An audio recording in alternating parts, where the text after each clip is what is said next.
Ayun, no? Yo, what's up mga boss? Kumusta? So, ngayon, kasama ko ngayon si Clay. Hi, Clay! Yan, meron kaming pupuntahan. So, right now mga boss, no? Meron tayong magandang topic.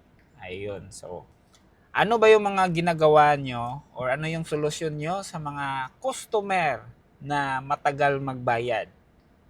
Okay? Kung isa kang ICT supplier, isa kang computer store, tapos nagsusupply ka sa mga companies, nagsusupply ka sa other businesses, ayan. So, kadalasan mga boss, no, meron tayong mga customer na nakukuha na at first, maganda yung bayad, maganda yung pakikitungo sa'yo, pero time will come na sasagarin talaga yung pasensya mo. Okay? Merong mga customer na ganon na ang tagal magbayad. Okay? So, yan yung magiging topic natin ngayon. Okay? So, sa mga hindi pa pala nakakakilala sa akin mga boss, no? Ako nga pala si Roger Silvido. Isa po akong negosyante at meron na po akong 5 taong experience sa pagpapatakbo ng ICT business. Ayun, so mostly ngayon we cater B2B business. Okay? And then, ma-share ko lang sa inyo mga boss, no? Meron akong isang customer na matagal na customer. Ito, malaking company siya outside Cebu. Ayan. Malaking company to and then yun nga at first no siguro maganda yung transactions namin mga 5 months to 7 months maganda yung transaction namin, ang bilis ng bayad nila. Okay, so that customer pala is ano siya, nagingi sa amin ng terms. Ayun. So binigyan namin ng terms dahil okay naman sila magbayad. Binigyan namin ng 30 days terms. Ayun. So as usual, at first maganda yung ano nila, marami silang kinukuhang item, kumukuha ng laptop, kumukuha ng mga computers, mga printer, mga CCTV, ganon. Hanggang sa dumating sa punto na merong isang transaction na medyo malaki. So ayun, dumating sa punto na syempre yung accounting namin nagsisingil na dahil overdue na sila, more than 30 days na. So sabi ng contact namin na accounting nila, yung accounting nila doon sa company nila is sabi ni accounting is hindi pa daw napirmahan ni boss. Yun yung sabi niya. So, ayun, syempre kinukulit namin, 'di ba? Kasi ano 'yan eh, nakatingga yung cash flow natin doon.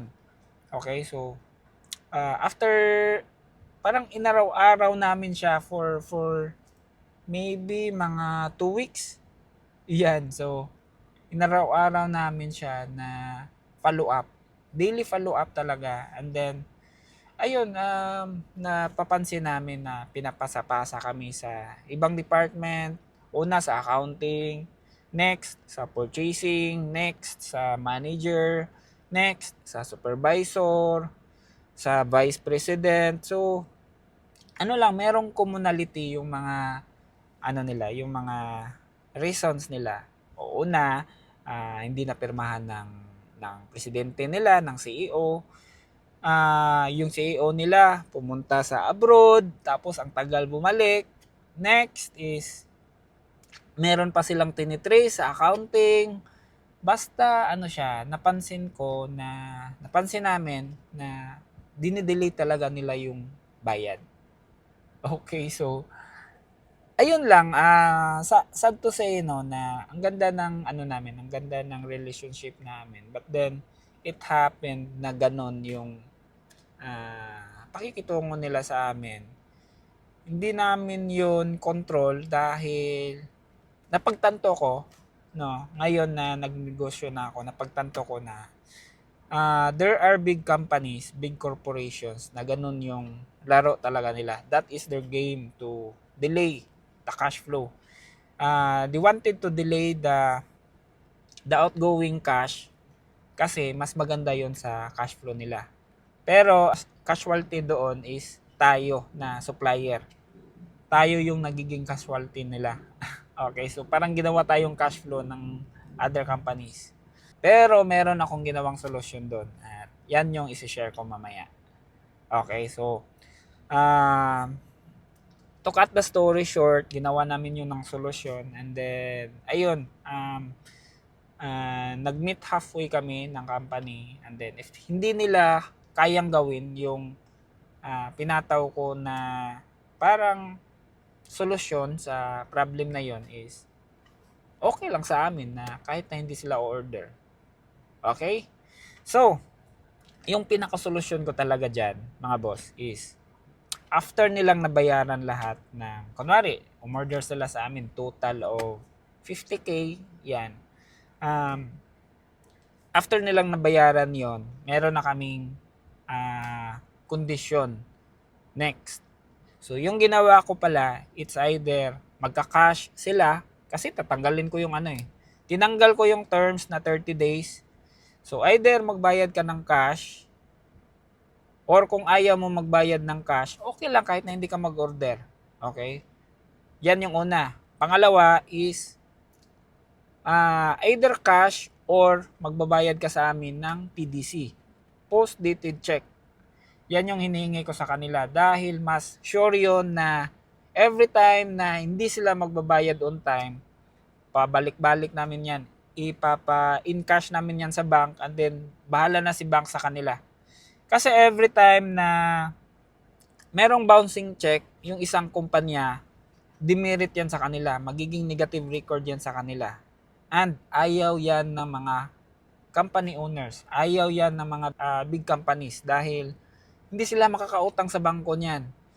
So, yan yung strategy namin. Okay? And then, ginagawan talaga namin na at least binigyan namin yan ng rules or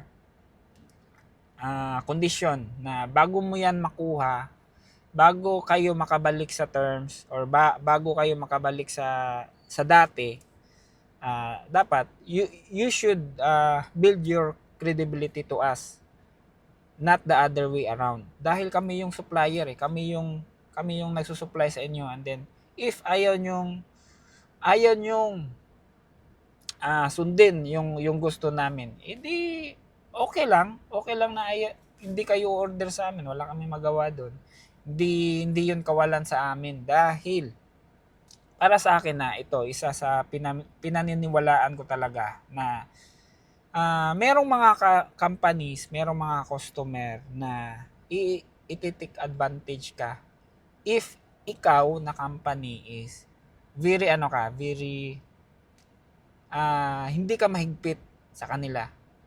Kung ano yung mga request nila, oo ka lang ng oo, darating yung time na aabusuhin ka nila. At ayaw ko yung mangyari sa iyo, mga boss, na ngayon, kung meron kang pinapatakbo ngayon na computer store or ICT or isa kang supplier ng mga computer parts sa mga companies or other businesses, yan, ayaw ko yung mangyari sa iyo dahil pinaghirapan natin to, yung kung ano mang meron sa atin. So, kailangan natin yung i-protect, no? So, one way to do that is to ask PDC, post-dated check, or kapag meron kang customer na matigas talaga magbayad, padalhan mo ng letter. Ayan. Basta boss, para sa akin nasa sa atin pa rin yung control. Depende yan sa atin kung sino lang yung mga customer na bibigyan natin ng ganong terms, bibigyan natin ng ganitong terms, hindi natin bigyan ng ganitong terms dahil they have to they have to build their credibility to us and to the banks. Okay, ganon din tayo. Okay, ganon din tayo sa mga suppliers natin. Binibuild natin yung credibility natin para masuportahan tayo sa mga gusto natin in the future. So, ayun lang. I hope meron kang natutunan in this video, and panalangin ko sa iyo, boss, na magtagumpay ka sa negosyo mo ngayon. Okay? Kung meron ka mga problemang ganyan, especially sa negosyo natin dito sa ICT business, okay, or computer store business, yan, computer parts business, pwede kang pumasok sa grupo natin, Work Smart Community. Ayan. Pwede mo yang i-search sa Facebook. Ayan. Pwede ka mag-post doon sa loob. So, yun lang po muna sa ngayon mga boss. And always remember to always work smarter, not just harder. Takits mga boss! Bye-bye!